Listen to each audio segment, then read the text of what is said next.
Hello friends, welcome to our channel. இன்னைக்கு வீடியோவில் என்ன பார்க்க போகிறோம் அப்படின்னா, நம்மளுடைய சகோதரி ஒருத்தவங்க போஸ்ட் ஆஃபீஸில் என்ன மாதிரியான சேவிங்ஸ்லாம் இருக்குது, அதை பற்றி கொஞ்சம் டீட்டெயிலாக சொல்லுங்கன்னு கேட்டிருந்தாங்க. அதற்கான வீடியோ தான். போஸ்ட் ஆஃபீஸில் என்ன மாதிரியான ஸ்கீம்ஸ் இருக்குது, எவ்வளோ வட்டி விகிதங்கள் நம்மளுக்கு கிடைக்குது, எதில் இன்வெஸ்ட்மெண்ட்டாக நம்மளுக்கு லாபமாக இருக்கும் அப்படிங்கிறதெல்லாம் உங்களோட ஷேர் பண்ணிக்கலான்னு இருக்கேன். வாங்க வீடியோக்குள்ளே போவோம்.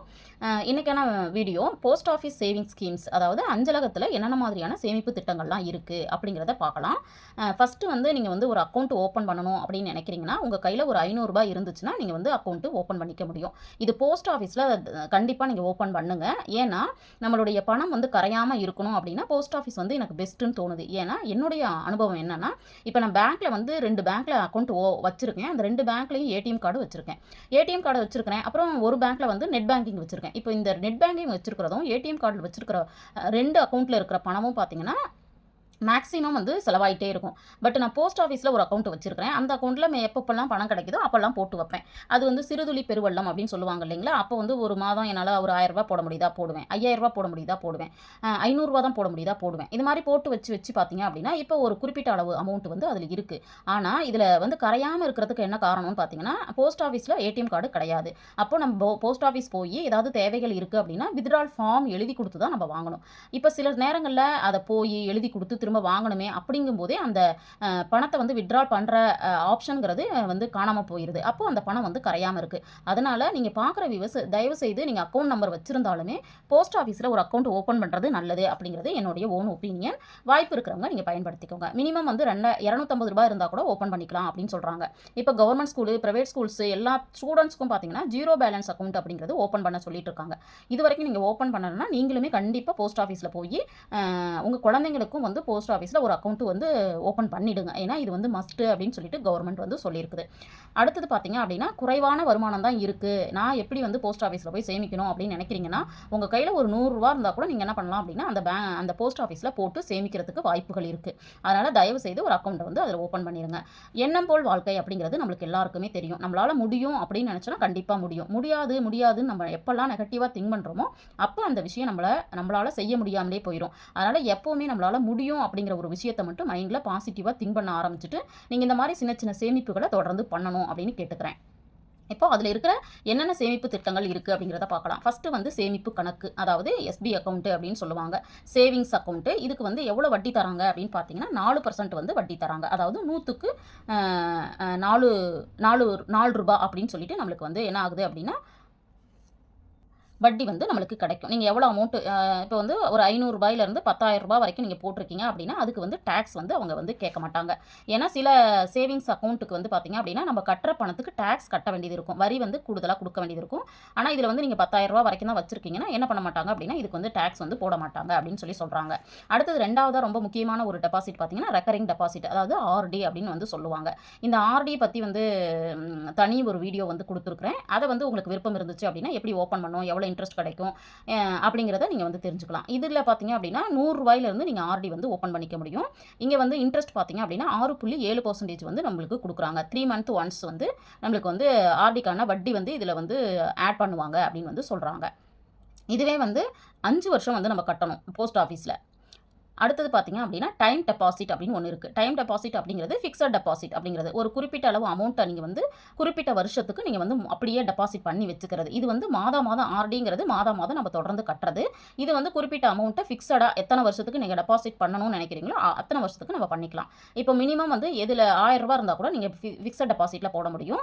இது டேக்ஸ் ஃப்ரீ, அதாவது இதில் வரி நம்ம டெபாசிட் பண்ணுற அமௌண்ட்டுக்கு வரி கிடையாது அப்படின்னு சொல்கிறாங்க. ஒரு வருஷம் அப்படின்னு நீங்கள் டெபாசிட் பண்ணிங்கன்னா 6.9% இன்ட்ரெஸ்ட் நம்மளுக்கு கொடுக்குறாங்க. அதுவே 5 வருஷம் அப்படிங்கிறப்ப 7.5% கொடுக்குறாங்க. இப்போ ஒரு வருஷம் இல்லை 2 வருஷம்னா இதை விட கொஞ்சம் கூடுதலாக இருக்கும். 3 வருஷம் அப்புறம் 5 வருஷம், இப்படி 3 கேட்டகரியாக நீங்கள் டெபாசிட் பண்ணிக்க முடியும். மினிமம் ₹1000 அப்படிங்கிறப்ப கண்டிப்பாக நீங்கள் டெபாசிட் பண்ணலாம். இதில் வட்டி தொகை பாருங்கன்னா கொஞ்சம் கூடுதலாக நம்மளுக்கு கிடைக்கும். இதே 2 to 3 வருஷம்னா 7% இன்ட்ரெஸ்ட் கிடைக்குது.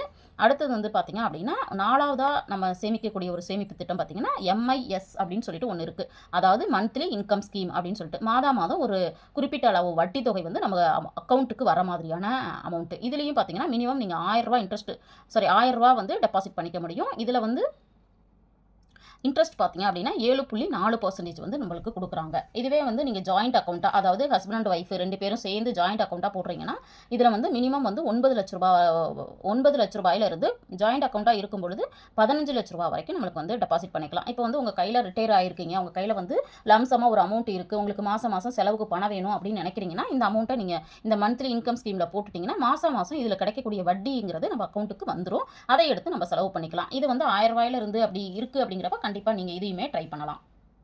அடுத்த சேவிங்ஸ் என்ன அப்படின்னு பார்த்தீங்கன்னா சீனியர் சிட்டிசன் ஸ்கீம். அதாவது சீனியர் சிட்டிசன்னா 60 வயதுக்கு மேலே ரிட்டையர் ஆகியிருக்காங்க இல்லைங்களா, அவங்களுக்கான ஒரு சேவிங்ஸ் சிஸ்டம் தான் இது. இதில் வந்து பார்த்தீங்கன்னா மினிமம் 1000 ரூபாயிலிருந்து நம்மளுக்கு வந்து போட்டுக்கலாம், அதாவது டெபாசிட் பண்ணிக்கலாம். ஆனால் இதுக்கு வந்து டேக்ஸ் வந்து போடுவாங்க அப்படின்னு சொல்கிறாங்க.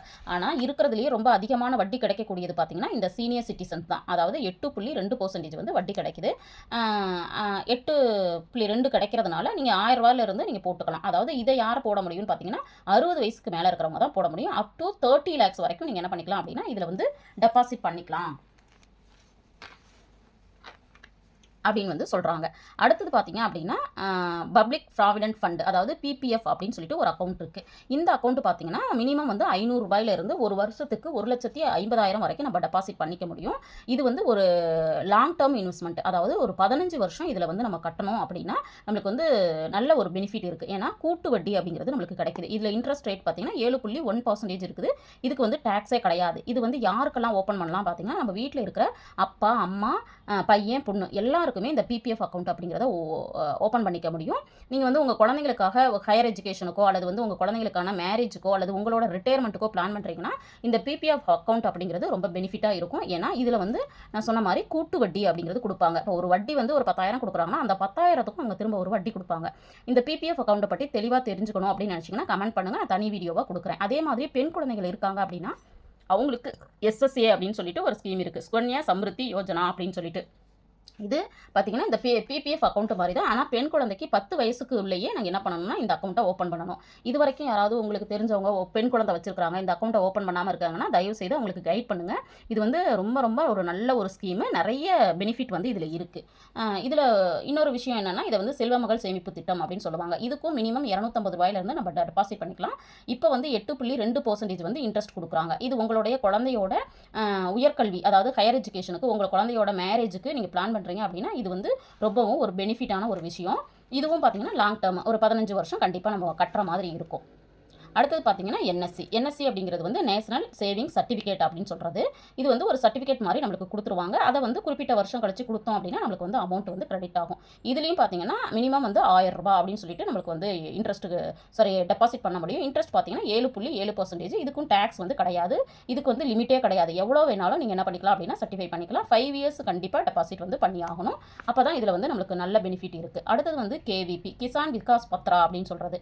இதுவும் வந்து பார்த்தீங்க அப்படின்னா டபுள் கூடிய ஒரு இது, அதாவது உங்களுடைய நீங்கள் வந்து 10,000 ரூபா போடுறீங்க அப்படின்னா அது வந்து 9 வருடம் 7 மாதத்தில் என்ன ஆகுது அப்படின்னா டபுள் ஆயிடுது. அதாவது 10,000 கட்டினது 20,000. உங்களுடைய பணம் வந்து 2 மடங்காக கிடைக்கணும் அப்படின்னு நினைக்கிறீங்கன்னா நீங்கள் கிசான் விகாஸ் பத்திரத்தில் என்ன பண்ணலாம் அப்படின்னா போடலாம். இதுக்கு வந்து இன்ட்ரெஸ்ட் ரேட் வந்து 7.5% வந்து கொடுக்குறாங்க. இந்த 9 விதமான சேமிப்புகள்லாம் எனக்கு தெரிஞ்சு வந்து போஸ்ட் ஆஃபீஸில் இருந்துட்டு இருக்கு. இது எல்லாமே பார்த்தீங்க அப்படின்னா ரொம்ப சூப்பரான ஒரு சேமிப்பு திட்டம்.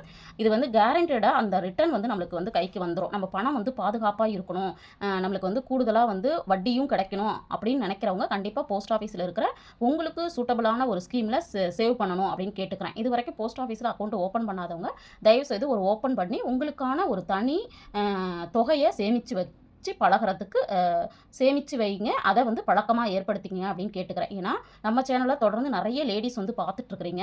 உங்களுக்கு என்னுடைய கைண்ட்லி ரெக்வஸ்ட் என்ன அப்படின்னா இண்டிபெண்ட்டாக இருக்கிறதுக்கு நீங்கள் பழகிக்கோங்க. அதாவது ஒவ்வொரு விஷயத்துக்கும் இன்னொருத்தரை எதிர்பார்த்து இல்லாமல் ஒரு 100 ரூபாய் எடுத்து உங்களால் செலவு பண்ணணும் அப்படின்னு நினைக்கிறீங்கன்னா அது உங்கள் கையில் இருந்து போகிற மாதிரி நீங்கள் பிளான் பண்ணிக்கோங்க. நான் படிக்கலை, நான் வீட்டில் இருக்கேன், என்னால் வேலைக்கு போக முடியாது, இந்த மாதிரியெல்லாம் நம்ம சொல்லிக்காமல் என்ன விஷயத்தை நம்ம பண்ணோம் அப்படின்னா நம்ம கையில் ஒரு வருமானம் வரும் அப்படிங்கிறத நீங்கள் பண்ணுங்கள். இப்போ ஆன்லைன்லலாம் பார்த்தீங்கன்னா நிறைய பேர் பிஸ்னஸ் பண்ணிட்டு இருக்காங்க. அதுக்கெல்லாம் நிறைய இன்வெஸ்ட்மெண்ட் பண்ணணுங்கிறாங்க. நிறைய ஐடியாஸ் வந்து இருக்குது. சின்ன சின்ன விஷயங்களை செய்து எப்படி நம்ம வந்து வருமானத்தை ஈட்டுறது, எப்படி நம்ம வந்து சொந்த காலில் நிற்கிறது அப்படிங்கிறதுக்கான ஐடியாவை வந்து பார்த்துட்டு அது மாதிரி ஃபாலோ பண்ண ட்ரை பண்ணுங்கள். நிறைய பேர் வந்து காலேஜ் ஸ்டூடெண்ட்ஸு அந்த மாதிரி இருக்கிறவங்களும் நிறைய பேர் வந்து நம்ம சேனலை பார்த்துட்டு இருக்கிறீங்க. அவங்களுக்கெல்லாம் ரெக்வஸ்ட் என்ன அப்படின்னா தயவுசெய்து நீங்கள் படிப்பை முடிச்சதுக்கப்புறம் நல்ல ஒரு வேலைக்கு போங்க, நல்லா சம்பாதிக்க ஆரம்பிங்க, சொந்த காலில் நில்லுங்க. அதுக்கப்புறம் திருமணம் அப்படிங்கிறதுக்கு போனால் நல்லாயிருக்கும் அப்படிங்கிறது என்னுடைய ஓன் ஒப்பீனியன். நான் சொல்கிறது சரியா தவறா அப்படிங்கிறத பார்க்குற வியூவர்ஸ் கமெண்ட்டில் சொல்லுங்கள். இந்த வீடியோ யூஸ்ஃபுல்லாக இருந்திருக்கும்னு நினைக்கிறேன். தேங்க்ஸ் ஃபார் வாட்சிங்.